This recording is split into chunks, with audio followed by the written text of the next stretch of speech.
Tēnā koutou, tēnā koutou, tēnā koutou katoa. Good evening.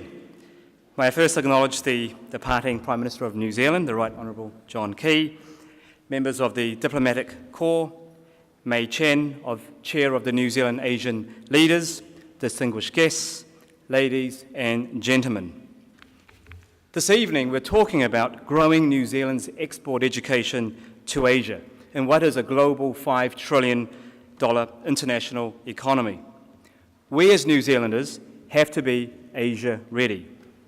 We in New Zealand have to be Asia-centric, and what I would term as more enhanced educational engagement. And so this evening, in the 5 minutes that I have, I will talk about three broad themes. The first of which is the importance of relationship. The second theme is about the economic, academic and social trends in Asia. And finally, what would make New Zealand even more attractive to Asian students and their parents. So whilst we've heard many numbers, we've heard many things about transactions, the markets and whatnot, the underlining factor is, above all else, relationships. So in Chinese they call it guangxi, or even more so, mianzi. In Thai they call it kwam sampan. So all these words mean relationships. Imagine, if you will, a foundation. If that foundation is not solid, anything that will be built upon it will simply collapse. So in terms of the relationships important in growing, I believe, the exports or New Zealand exports to Asia, we need to have strong country-to-country relationships. Free trade agreements are fine. This year, for example, we are celebrating the 40th anniversary of the New Zealand and ASEAN engagement together. This is an important event because ASEAN, as one bloc of Asia, is wanting to upgrade our relationship to that of strategic partnerships. And if you look at from a Chinese point of view, they view New Zealand's relationship as being comfortable, but not so comfortable or uncomfortable to be uncomfortable, if that makes sense. The second area is in terms of institutional relationships. So government plays a role, the agencies play a role, whether it be NZAL, Education New Zealand, MB, and the various New Zealand agencies. Business also plays an integral tripartite relationship. And finally, the institutions, the tertiary institutions, as well as the educational institutions, play another important role. Finally, the people-to-people relationships are absolutely critical. When I look at the tourism numbers coming inbound to New Zealand versus the outbound, you can see, for example, quite a balance between, for example, the ASEAN bloc and the New Zealand numbers. They're almost equal. So tourism plays an important part for particularly many New Zealanders who go to Asia for the first time, whether it be for food, for culture, and so forth. But we do have rich educational links. For those who remember in this room, we do have, or did have, the Colombo Plan. We also have the ASEAN scholarships to New Zealand, of which we have right now 350 ASEAN scholars studying in all our institutions in New Zealand. We also have the China Scholarship Council scholarships coming to New Zealand. And finally, we also have the Prime Minister's Scholarship for Asia. Secondly, can I talk briefly about the economic, academic and social trends?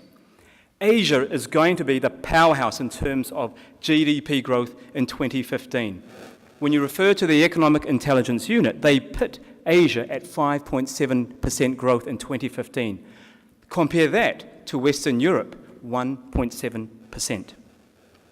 In terms of academic trends, the top 4 Asian countries being China, Japan, South Korea, Singapore, top the OECD academic tests, whether it be the PISA or the American TIMSS test. Having said that, though, the Finns, who once were the first ranked academic nation, have been flown off their perch and now occupy number 5. But that being the case, there is always the issue of rote learning. So in order to reach that status, for Koreans, for example, need to rote learn 60 to 100 pages to attain that type of status. In terms of the social trends, what we are seeing is a rapidly changing Asia. There is a growing middle class. They're more sophisticated, they're rapidly changing, and there is more competition for the educational dollar. And if you look at the importance that is placed upon education in Asia, I'll give you one example. Who here in this room is from South Korea? Put your hand up. It's one person. During the national college examinations, during the listening component, no planes are allowed to either land or take off from the national airport. Fact. That gives you an idea of the importance education is placed. Therefore, you're dealing with a fast-changing, restructuring, resilient region. And finally, third theme, what would make New Zealand even more attractive to Asian students and parents?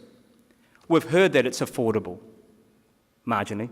We've heard that it is safe, or safer than other countries.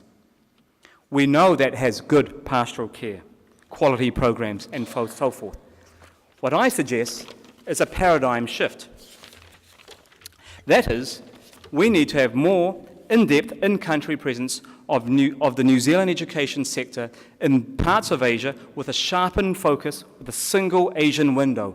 Focus, example, on education beachheads advisors, 24-hour in-country service with local staff representing our institutions, so students and parents can call, whether they be in Bangalore, whether they be in Bangkok, whether they be in Beijing. They can talk to a local person in the local language 24/7. Secondly, I think there should be more transnational educational opportunities to attract Asian students and their parents to New Zealand. Why don't we have partnership with an Asian university, an Australian university, and a New Zealand university, for example, and have a tripartite relationship where students can pick one particular university in each country and exit with a tripartite degree. Another point is about strategic offshoring in growth countries. By this, I don't mean merely by capital setup of a new university. That I mean in terms of joint articulation, PhD sandwich type programs, such as in growth areas and countries such as China, India, Vietnam, Indonesia, and Thailand. Finally, I think it's important for New Zealand and Asian businesses to be partnering together. So imagine, if you will, the likes of Infosys in India or the CP Group in Thailand, providing offshore and postgraduate employment opportunities. So from export to education to employment. So what you're dealing with in a nutshell is a rapidly changing, sophisticated Asia. There are real opportunities and there are real risks. And my preference is that we see it as real opportunities. Kia ora, everybody.